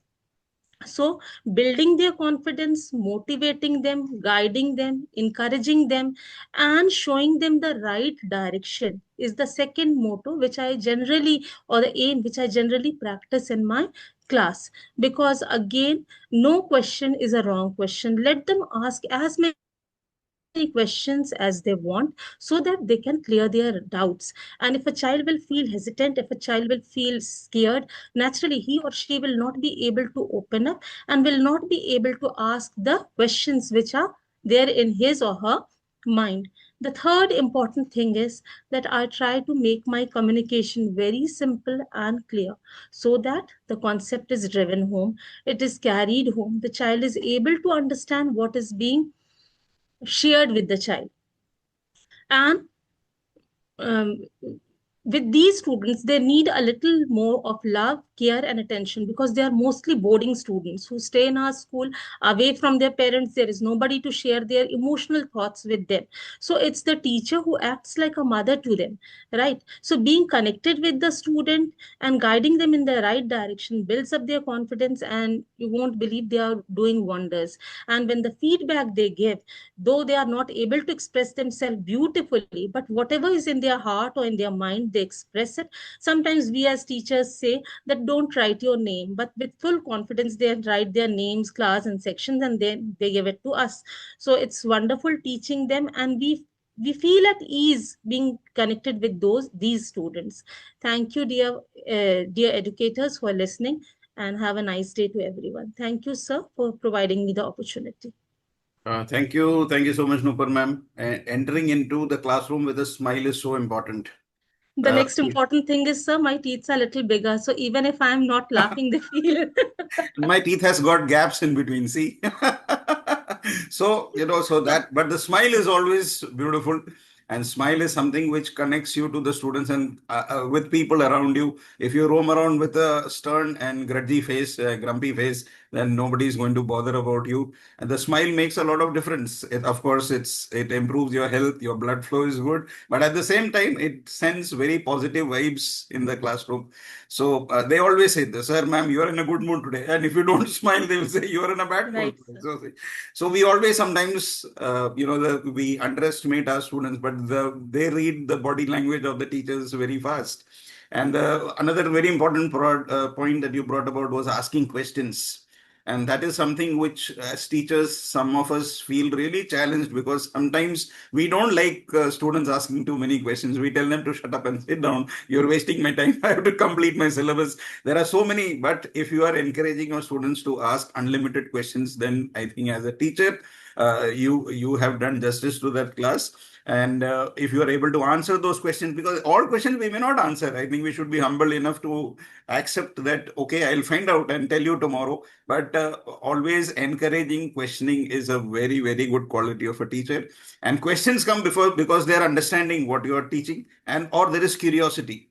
And if we don't allow that, then they are accepting whatever you are saying, and then probably they are afraid to ask questions, or probably the teacher is telling them not to ask questions. So three very nice points you brought about in your 3 minutes of speech, and I'm very grateful that you shared those strategies with us today. Thank you, sir. I will ask Reena ma'am, Reena Gupta, Dr. Reena Gupta ma'am, please. Ma'am, you're on mute. You can unmute yourself. Thank you. Matthew sir. Good afternoon, everyone. I'm here to share my 3 strategies, and the 3 strategies which lead into meaningful learning, being a collaborative teacher, and making them more collaborative together. So we all be together, and my 3 strategies. The first one, which I really, being a science teacher, go on hands-on experience. So I make them learn to use the tools and be more creative and explore and be more conceptually clear about it. So when they are doing it, so I was teaching them water, and they were doing testing of water by decantation, filtration, and all things. So we went for a picnic. And when we went for a picnic, I asked one of the students, "What are you doing?" He said, "Ma'am, my water was finished." So what I did is I made a filter myself. I said, "How did you do it?" He said, "Ma'am, you had taught in the class that we can take the plastic bottle, cut into parts, and then we can add gravels and sand, and there was some charcoal over there. So I added charcoal, and I have made my water filter here, and I'm cleaning the water." So that let me know that, okay, they had a deeper conceptual skills now, and they knew how to solve their problems. So that was a good strategy and good way of teaching them. Second was think, pair, and share, where children, whatever concepts are taught, and they're again thinking over it, getting it collaborated, and teaching their friends who are not understanding. So this way, again, they are going into deeper knowledge, and they are conceptually more clearer. The third one, which I really appreciate in my classes, I ask them to frame their questions themselves from the chapter. And when they frame the questions, they go deeper into the knowledge, they go deeper into the chapter. And because there's a competition between two children, they feel कि मैं ज़्यादा अच्छा बताऊंगा, इससे question पूछूंगा, so that the other one cannot answer. And then I'll tell you, okay, what is the answer is. And so they go deeper into the chapter, they take out from each lines, and then the conceptions are also very clear. And when they ask questions to their friends, and then if they don't know, or then they give the answers also. And this way, when I come to know, because they frame such questions which even I didn't think of it. And so this way they give you new ideas, new things, and they make the class more meaningful. And then they're conceptually also more clearer. Even they help their friends to be more going deep into the chapter. And this way it really helped my class in the three ways and enhanced my class. First one was by learning by doing. Second one was think, pair, and share. And the third one was framing their questions themselves. So thank you, sir. Thank you so much, Dr. Reena, ma'am, and thank you for the wonderful sharing, especially the sessions that you have taken in the recent past. They were really appreciated, and the feedback was very good, especially the topics that you took on the project-based learning, the recent session that you had taken on, and so many sessions before that you have taken. I mean, it's really wonderful to hear you speak, and the kind of experience that you have, that is very evident. The kind of examples that you have always given from your personal experience, that mattered a lot. And today also, when you talk about think, pair, and share, although these are all old strategies that are defined in the books, but very few of us actually implement in our classes because of so many reasons, which is a separate thing altogether.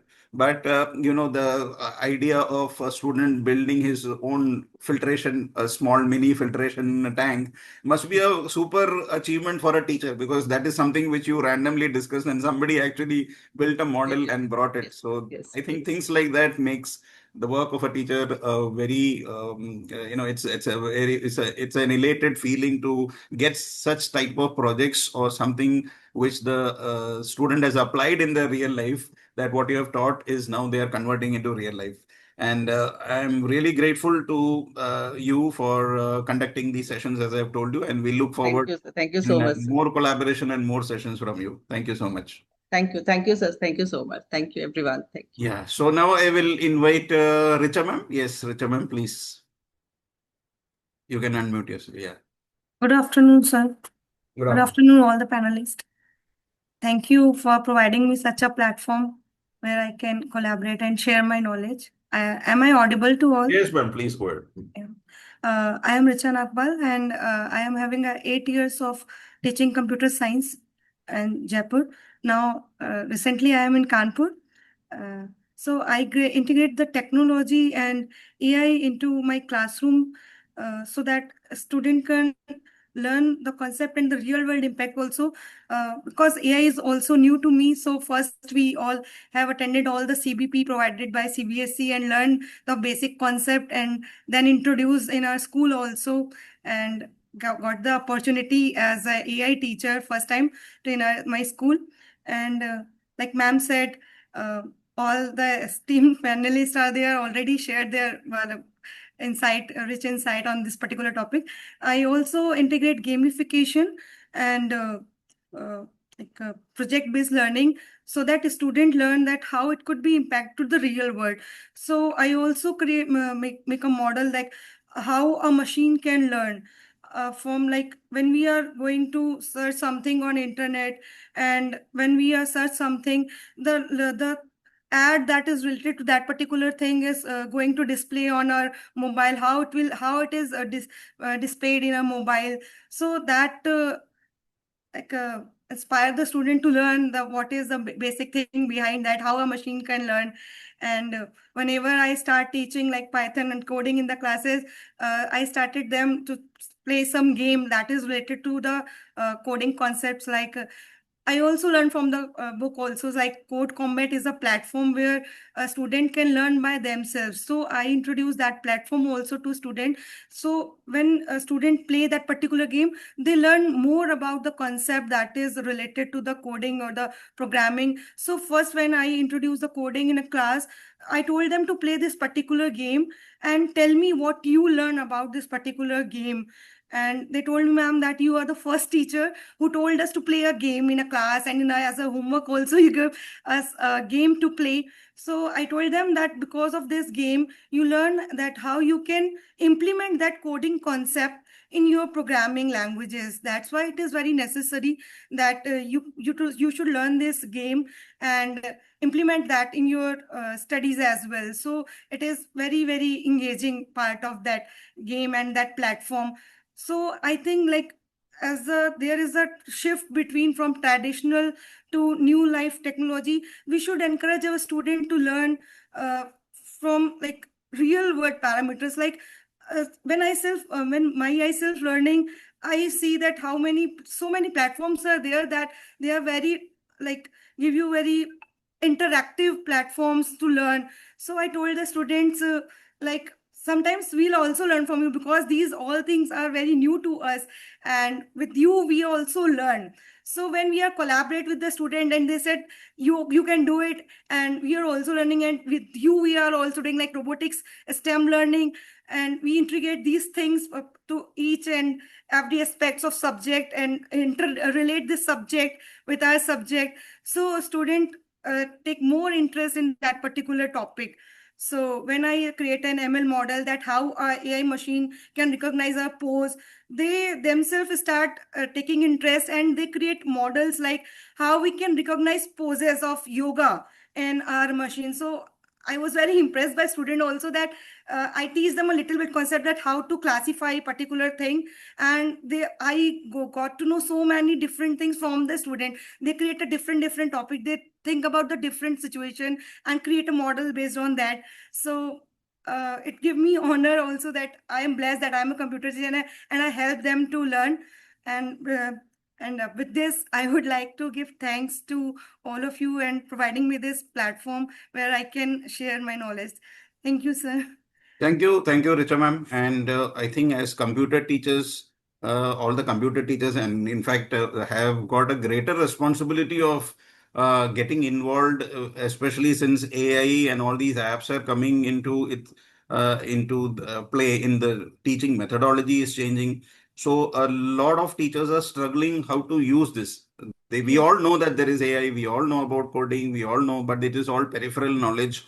And teachers like you who have, or computer teachers, or who have got extra knowledge, it is important for us to share whatever you know in platforms like these, or whichever platform you get, and tell us more about how we can improve our classroom teaching. And I'm glad that you took the first step today and accepted today's challenge of sharing what you are doing at your school. Thank you so much for sharing your beautiful points about gamification of learning, about learning coding, about involving lesson plans should include all the technology that are being released through AI or through any computer apps. Thank you so much, Richa ma'am, and we look forward also to your contribution in the future. Thank you. So on this note, I will invite our next speaker. Stuti ma'am has joined, and yes, ma'am. A very good afternoon to one and all. I would like to begin, sir, by a quote which comes with the Dr. Amit Bajaj's posts, sharing is caring. Sharing, yes.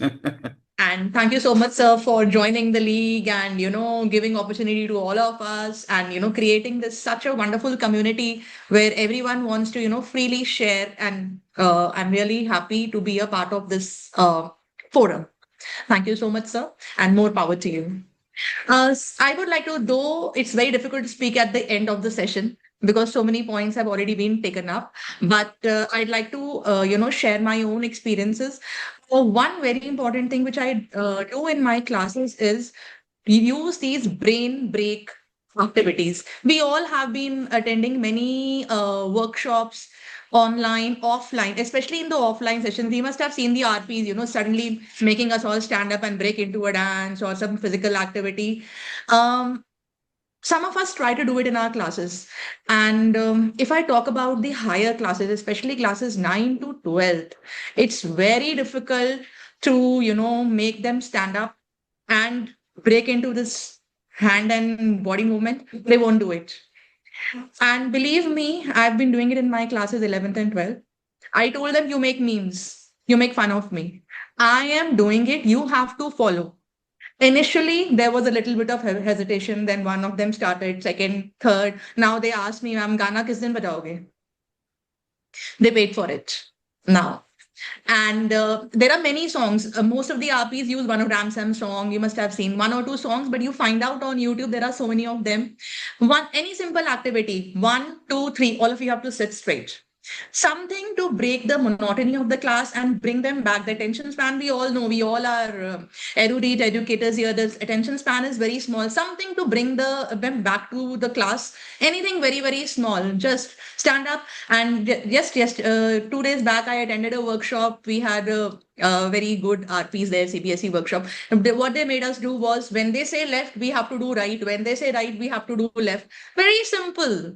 If we do this in our classes, I think the children will definitely enjoy. Gamification, so many of the respected educators have already talked about it, but I would like to just share what I do. Gamification can be very simple. We don't need so many resources for that. We don't need Tambola cards for that. It could be really, really simple. For example, just use the word, your time starts now.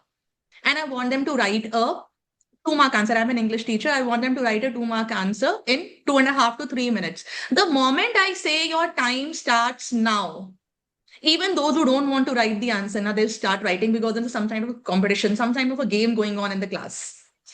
It can be used for a spelling. Your time starts now. 10 seconds, you all have to write the spelling of maneuver.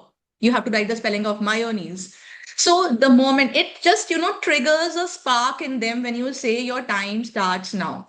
And then I use one more way of gamifying thing. Apart from all that you all are saying, one more way of gamifying my sessions is we all are teachers. We have pens. My purse is always full of pens. It could be a 5 rupee pen. It could be a 50 rupee pen. It may not be a brand new pen, but pens are always there. So if somebody has given a wonderful answer, I'll take out my pen and give it to that child and I'll say, I'm Viru Sahasrabudhe. Remember the 3 Idiots virus professor? So a teacher's pen, and they are like, crazy for, ma'am, that pen. Suddenly they'll start saying, and then I'll say, oh no, today the answer was very simple. You'll have to answer 2 more questions. I'll give you the pen.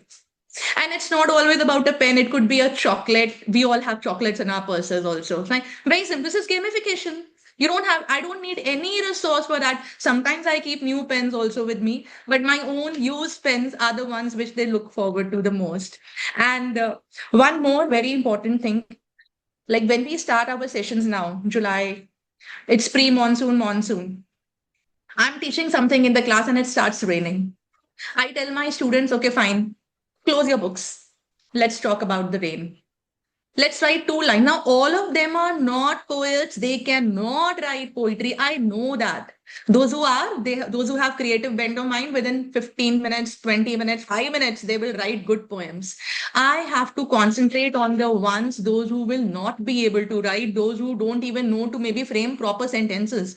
I have to do, somebody talked about scaffolding. I have to do scaffolding in the class. At that time, I have to give them, I'll say, okay, fine, tell me 5 adjectives about rain. Give me 5 verbs related to rain. Okay, fine, let's try to write 2 sentences with these adjectives and these verbs. at the end of 10-15 minutes, everybody will have something about the rain. And we have broken the monotony of the class. We have talked about rain because nobody will be interested in my class when it is raining outside. They'll be all looking outside the window.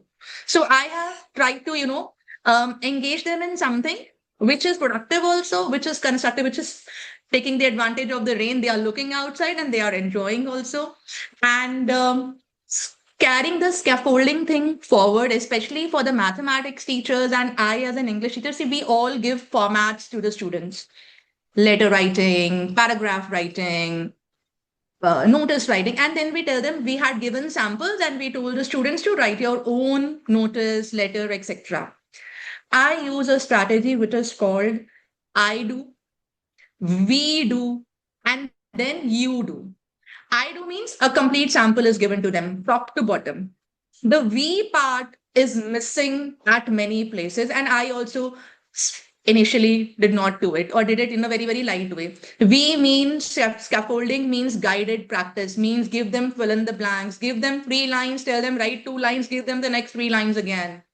Right? Once you have done the we part with them, the you part will definitely fall into place. So proper scaffolding is very, very important. Now I see that when we do this guided practice with the students, they are able to do the set work in a much better way. So that's all for my part. Thank you so much, everyone. Have a nice day. Thank you. Thank you so much, especially bringing out those last points from I to we, have the guided practice part, because most of the things we leave to the students, but we have to be there with the students, guiding them. And thank you so much, Shruti ma'am, for bringing in all the beautiful points.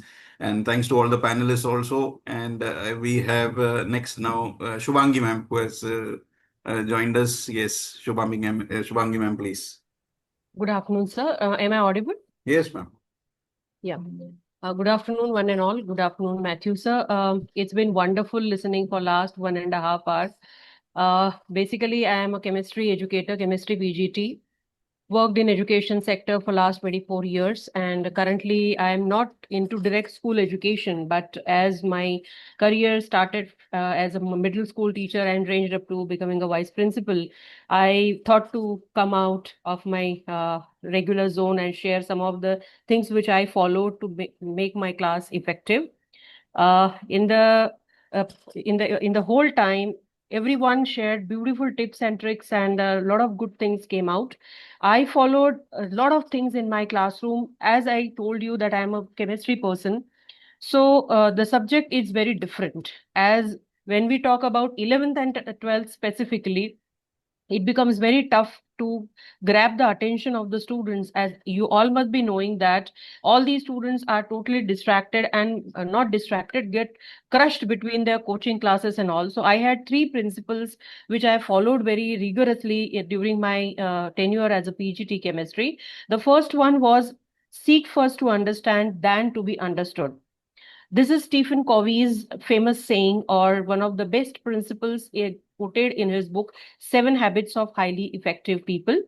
So my first priority every academic year was, whenever the class was allotted to me, I tried to flip their personal files. I tried to flip, not look at their mark sheets, but flip or get their files and their achievements, or in teachers' anecdotal records, to understand more about the type of learners, and then introduce myself to the class.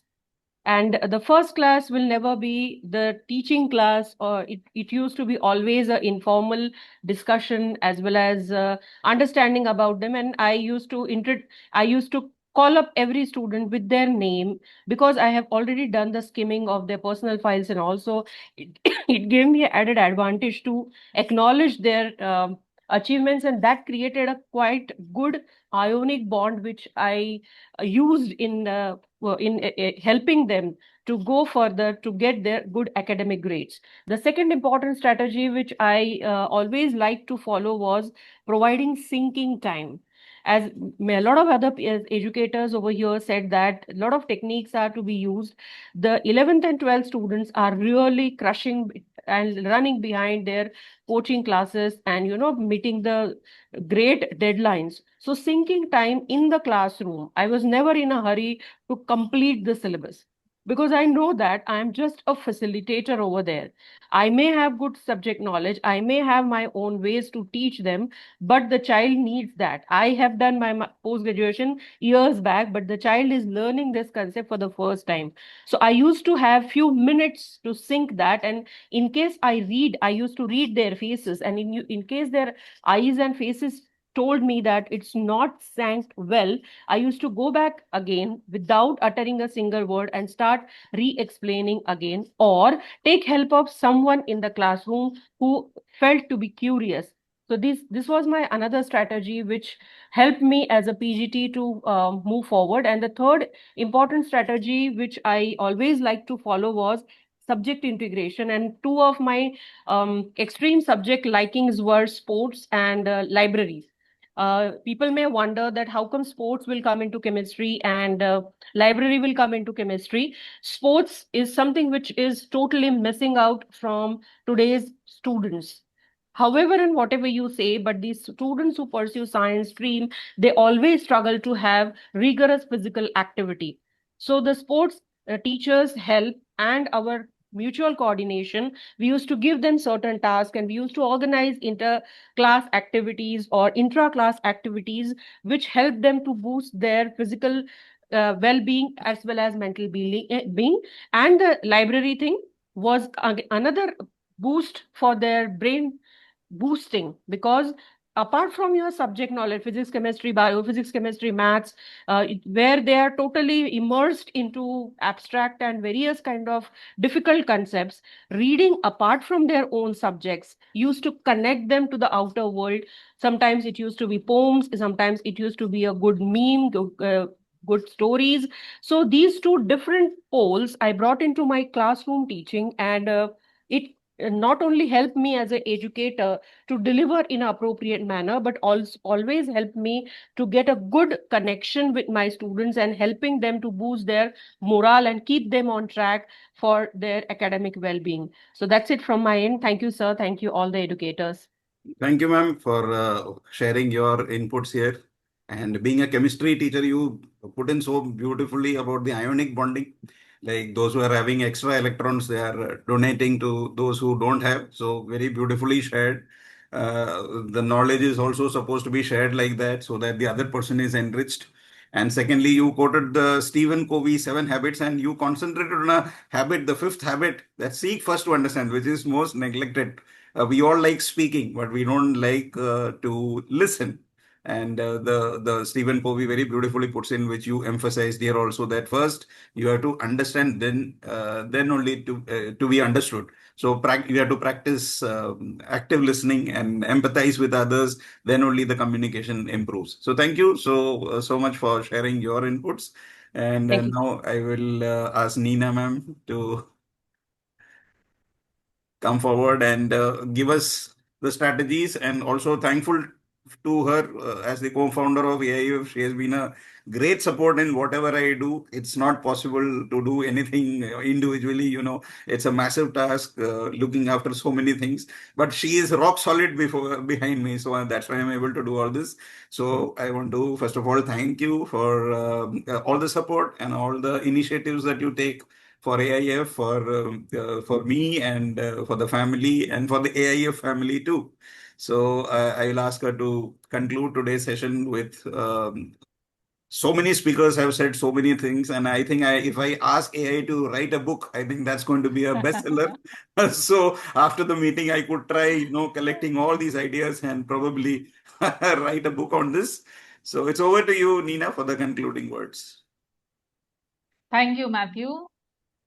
I am extremely delighted and honored, privileged to be sharing space with such esteemed educators in this online world.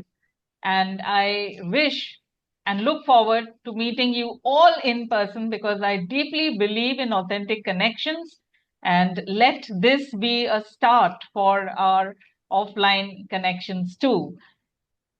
Thank you for the shares, because I felt right from the beginning, I've been there in and out of the screen, but I've been listening from the very beginning. And it seems like, it has been a buffet of practices, which is on a platter given to me and all the listeners. And what we need to understand as educators is we need to have that Goldilocks principle of, the buffet is there, but what are the combinations which I'm going to use and apply in my class for the benefit of the students? That is the takeaway from this entire session for all the educators who will be watching this. And to begin with, the 3 strategies that I'm going to share. The first one is from the very beginning when I started my career as a teacher was never go unprepared for the class. So this was when I was teaching in grade 4 and 5, and then I taught kindergarten. Kindergarten was simple for me. I was too young and I was too confident. I felt that I can just play it up. And there was this phonetic class. I told them that this is an apple, it makes that sound. I drew an apple till the letter H. And in your textbook, there's an apple drawn. I would draw the same thing. And I've been continuing doing that and till I reached the letter H. Now, H says her, and there was a very complicated hen drawn in their textbook. There was no way that I could replicate that hen on the board. So very smartly, I said, there's a hen in your book, but her says hat also. So I smartly drew a hat on the board, thinking that I have escaped that unpreparedness with these 5-year-olds until a child came up to me, tapped on my back and said, "Excuse me, ma'am." I bent down to listen to the most profound words that have stayed with me till date. The child said to me, "Ma'am, aapko hen banana nahi aata na? You don't know how to draw a hen, right?" And that was a defining moment for me. Till date, I never take any class, even if it is 10 minutes, 15 minutes, irrespective of any age, I don't take them lightly because that just resounds with me so well. It resonates till date that, okay, hen banana nahi aata, Neena, you better prepare for the class and then you go. So that is there, and the preparation is from 10 minutes to 10 minutes to 10 minutes. The transitions are there in my mind, or I write it down. The mapping of the class is done. So I go prepared. The second strategy is deep observation. In a class, when a teacher is teaching, everyone is at the best behavior because they want good grades. They don't want reports to go home that your child is not behaving or has discipline issues or whatever issues are there. So they are in the best behavior. Observation takes place when there are group activities or outside the classroom. In the field, they're the authentic selves. The best selves are in the field, the children. And this again, an experience was there that a child, I would take them to the field, and one particular child would always come late. Despite me telling her so many times that you have to be on time, but she would be the last one. And I got irritated and I said, okay, now let me follow one day to them and leave the class and see what this child is up to. Where is she going? And she wouldn't tell me. But then I realized that throughout the field time, she is engaged in that merry-go-round, giving turns to everyone, making sure that everyone is getting a chance. And if anyone is left behind, she would say that you have not got a chance. I will push the merry-go-round. She was the only one who would push the merry-go-round for everyone. And people would go to her, I didn't get a chance. This one pushed me, and she would take care. She would problem solve everything. And towards the end, when everyone has gone, she would try to push herself, go down, and then come to the class. I mean, it completely changed my perspective of that child because she had true leadership skills. which were completely ignored in the class. What I could see was she's indisciplined, she's not managing time, she's not coming on time, she's not listening to me. But what is happening in the real world, in her world? So when I entered that world, I realized that, oh my God, I did not see this perspective. So we need to understand the background and the through observations and through connections. And when COVID happened, there was no observation going on. Yes, we were on screen. So what we see, that's it. Nothing beyond that. So during that time, I collaborated with another organization where we came up with book of questions with no answers. And we have been practicing, discussing, brainstorming it in our spaces. And we realized that the connection is coming through those conversations where the children are not judged. It's a free space for them, respectful space. And unfortunately, what I see in the education system is we go from writing, reading, learning, and listening. Listening comes last. Shubhangi ma'am had shared about listening, how important it is. So listening, especially when in the foundation stage, there is letter A, letter B, writing 4 lines. So complicated. The 4 lines itself is so complicated for a 5-year-old. So just match the number of lines to the age of the child. It's really complicated. So then we need to give them those opportunities of listening to each other. And what we have realized is that the parents come with just one question: how do I make my child communicate and connect? And this space where they are listening to each other has provided them that opportunity to connect authentically, creatively, with curiosity. And it has built up their connections with each other. And this is what happens when you are starting with listening and connections and speaking. It transitions to reading and writing. How? Because we are working on, listening is happening in this upper area. Speaking is also happening here. It transcends to the heart. It transcends to the hand. The child will pick a book to read.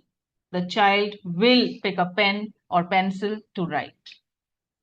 We don't have to give the child the pencil or the pen first, but that is one strategy that has really worked, and I'm living that strategy till date, so I can vouch on that. The third strategy that I would like to share with all of you is, educators, please take care of yourself. Extremely important. The buffet doesn't work, the strategies don't work if you are not working on yourself, your mindset, your purpose in life, your emotional health, social health, spiritual health, your interactions. It all spills over. You don't have to force yourself to smile or to interact with the child if you are working day in, day out with yourself. So work on your mindset, grow by attending sessions, attending courses, and keep glowing, keep smiling, and spread the light of knowledge and skills to the future generations as much as you can. That's my wish for you. So with that, Matthew, I hand the stage over back to you. Thank you for being such great listeners. Thank you, everyone. Yeah, thank you, Nina, for sharing your personal experiences. And we are in a formal setup right now where we are discussing all this. But with Nina, it's a constant interaction when we talk about education, because fortunately we are both in the same profession. So it enables us to go much beyond the school and the classroom. So we keep talking about this, and we are involved with so many other projects.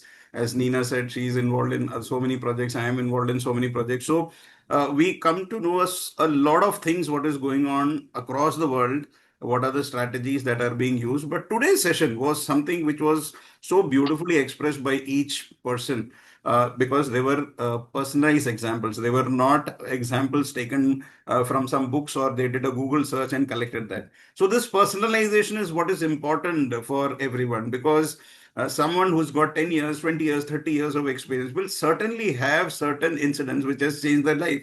Till today, Nina remembers an incident which probably took 25 years back when she started her career as a teacher, that she was not able to, and that set the tone for her career, that okay, if they are small kids or small students, don't take them for granted, because they also know that you are you have some, you're playing some tricks and escaping from certain situations. So that's a learning experience, and I'm glad that you got it so early in life so that you could prepare for the rest of your life.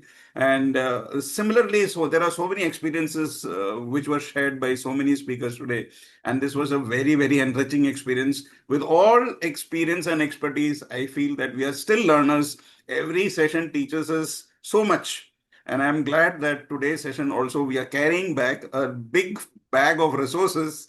As Nina said, that it's a buffet, and now it's up to us to pick and choose what works for us. But these kind of sessions, I'm glad that so many of you gave your time today. Time is the most important thing that you can give to anyone, and you wholeheartedly gave your time for someone else so that they become better. So on this note, I want to thank each panelist who gave the time, not only for today, for the so many years you are associated with AIF, for the time that you give in empowering other educators. And thanks to all those who have joined today as audience. We didn't invite everybody. Now you may be wondering why so less people are there. We didn't put it across to all the, we didn't invite everyone for this, because we are planning to have a YouTube premiere of this show tomorrow. Because we know that this session would be attended by at least 1,000 people. We didn't have the space to accommodate 4 people. And then we keep getting these messages that, sir, I'm not able to join this. So we want everyone to listen to this. So this is going to be premiered live tomorrow. So on this note, I want to thank all the panelists once again, and thanks to all the people who joined and listened to us. Thank you, and God bless you all. And keep empowering and enriching others with your knowledge and expertise. Thank you. Thank you, sir. Thank you. Very much. Have a Thank you, good everyone. weekend, everyone. Yeah, thank you. And Thank all you, the Thank sir. you, ma'am. Thank you, all Thank the you. panelists. Thank you. Bye. Thank Thank you, sir.